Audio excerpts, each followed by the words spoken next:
Welcome back, everybody. Hope everyone is doing well. My name is Jason. I'll be your host on this CFL talk show, Hussey's Huddle. In this video, we preview Week 5 of the 2022 CFL season.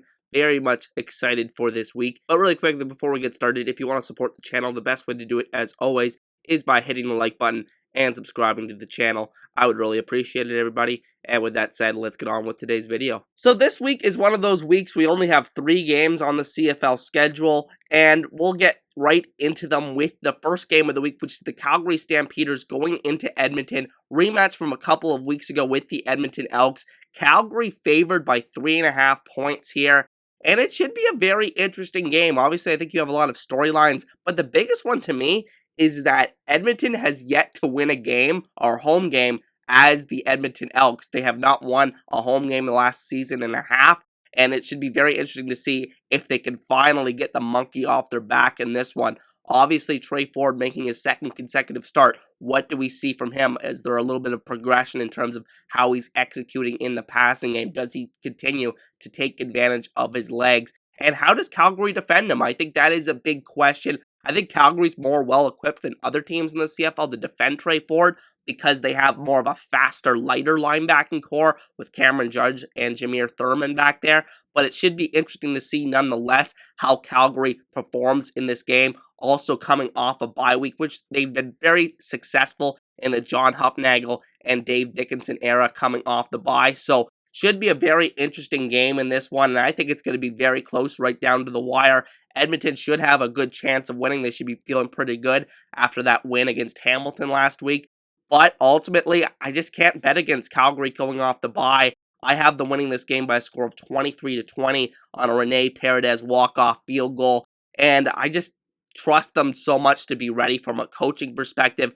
Bo Levi Mitchell should be a little bit more healthy with that foot injury coming off the bye week as well. And I think we're going to start to see that Calgary offense get off to a little bit better of a start than we have the first couple of weeks when they've fallen down double digits in all 3 of their victories so far this season. So that is who I'm going with to win this game. And then over on the community tab, the fans are also taking Calgary with 72% of the vote as of the recording of this video. So that's who the fans are rolling with this week. Now moving on to Friday Night Football with a matchup between the Ottawa Redblacks and the Saskatchewan Roughriders, with Saskatchewan being favored by 6 points here, which I felt was a little bit too big when I first saw this line. From the Ottawa perspective going into this game, it's all about scoring touchdowns and executing. I think their mistakes defensively have mostly just been, bad coverage breakdowns like we saw in that Keon Hatcher touchdown last week. So I think a lot of their issues defensively are solvable, but can they get in the end zone on a consistent basis? I think what's missing from this Red Blacks offense, honestly, is that Eric Rogers type of contested catch receiver in the red zone that can win you those tight contested plays. I don't see that player on this roster right now, which I think is part of the reason why they're struggling to find the end zone.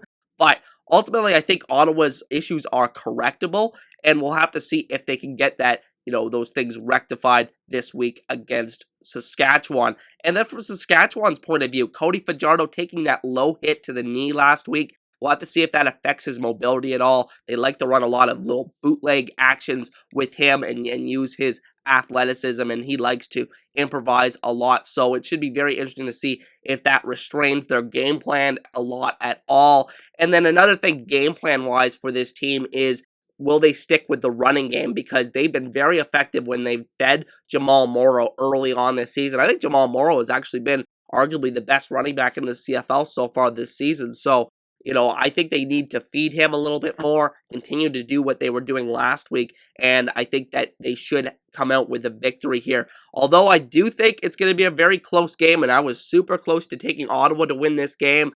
Just the fact that this game is in Saskatchewan, and Saskatchewan's defense has just been, an animal so far this year at home. I think I've got to go with Saskatchewan to win this game by a score of 24-23. Brett Law, they're getting a field goal to win the game. So, that's who I'm going to go with this week. Don't feel super confident in my pick of the Rough Riders because I think the Red Blacks could really give the Rough Riders a run for their money in this game, but ultimately I'm going to side just barely with Saskatchewan. And then over on the community tab, the Saskatchewan Rough Riders are being picked 73% of the time as the recording of this video, and that is who the fans are rolling with this week. And now the last game of the week, which I believe is the most marquee matchup, which is the Winnipeg Blue Bombers going to BC Place to play the BC Lions. BC favored by 3.5 points to begin this week. It's a matchup of unbeaten teams, so it should be very interesting to see how this one plays out. And starting from the Winnipeg perspective, I think the main thing that you're watching for this game is, can this Winnipeg receiving core gain separation against this excellent BC secondary that is just blanketing every receiving core they've played so far this season? I think that is a huge storyline because Winnipeg's playmakers, it seems like they've taken a step back after losing Kenny Lawler in the offseason. So it should be very interesting to see if they can go out there and win those matchups against a very talented BC secondary. And then on the other side of the ball for Winnipeg, can they make quick tackles after the catch and limit what these BC receivers that are dynamic, like Lucky Whitehead, who, by the way, may or may not be limited in this game by an injury, but you have a lot of other talented receivers there in BC as well that rely on that after the catch game. Can they get up there, make the tackle, limit the amount of gains that BC is able to get in the passing game? I think that is going to be very crucial for Winnipeg in this game.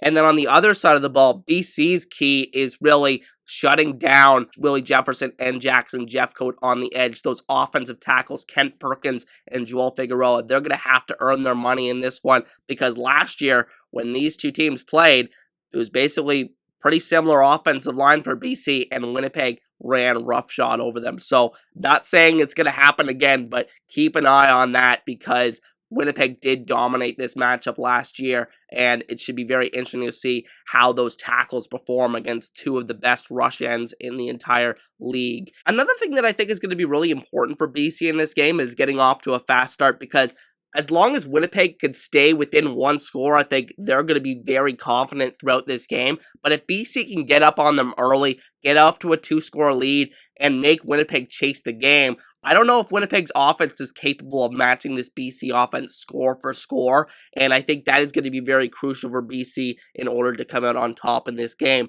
And ultimately, I'm going to go and stick with the Lions. They're just playing so well so far this season. I'm going to go with them to win this game 30-24. I just think at home, they're going to be pumped up to play this game. This game, I think, just means a little bit more for them than it does for the Winnipeg Blue Bombers, given what BC has been through in the recent years, kind of struggling as a franchise. This would be a big statement win for the franchise at home. Winnipeg, I think everybody's kind of confident in them regardless in their ability to figure it out. So I don't think it means as much for them. So I think you have a motivational edge in favor of BC. And I think ultimately BC's going out there with something to prove, and they'll win this game by a score of 30-24. And over on the community tab, the fans are taking the Lions 64% of the time, so we're both rolling with the Lions this week. But with that said, that is going to be the end of today's preview, ladies and gentlemen, and I want to thank each and every one of you for watching. Once again, my name is Jason. If you want to support the channel, as always, be sure to hit like and subscribe. I would really appreciate that. And with that said, I hope everyone enjoys the games this weekend, has a great day, and I'll see you guys next time. Peace.